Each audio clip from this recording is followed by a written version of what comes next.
From big bold paintings to bacteria you can wear as jewellery.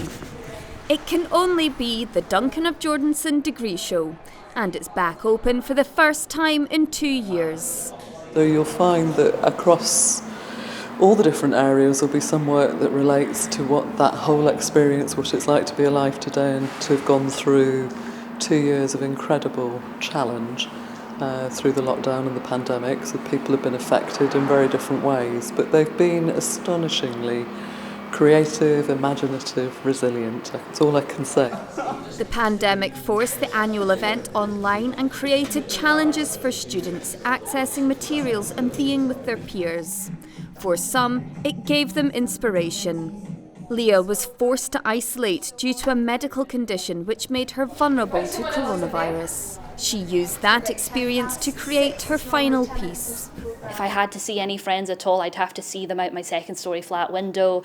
And as somebody who is quite social and quite extroverted, it was really tricky for me, not to see my friends or my family for quite a long time. But also in a positive way, because I had nothing else to do, it forced me to be really creative and really think outside the box, push myself with what I wanted to do, the ideas I wanted to show. You'll see in the film that all the villagers in the little town that he lives in are all very afraid of him because they see him as like an omen of death and an omen of illness. But the little girl's the one person that sees that he's just a guy, he's just trying to help. The degree show is the highlight of the year for art students in Dundee, and this year there are a range of exhibitions to come and see, which are beautiful, functional and thought-provoking. Finlay used his final project to help his friend Rory, who has learning disabilities. He's created a booklet so he can tell his own story. How he engaged with the project was completely instrumental to where I actually ended up.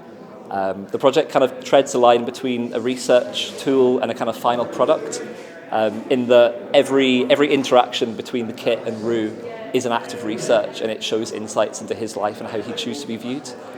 So I think in that sense it is breaking some boundaries. Whether they're breaking barriers, challenging our dependence on digital living, or coming up with new ways to use old buildings, the Degree Show is a celebration of talent and creativity. And you might also find something that looks nice in your living room. Felicity Clifford, STV News.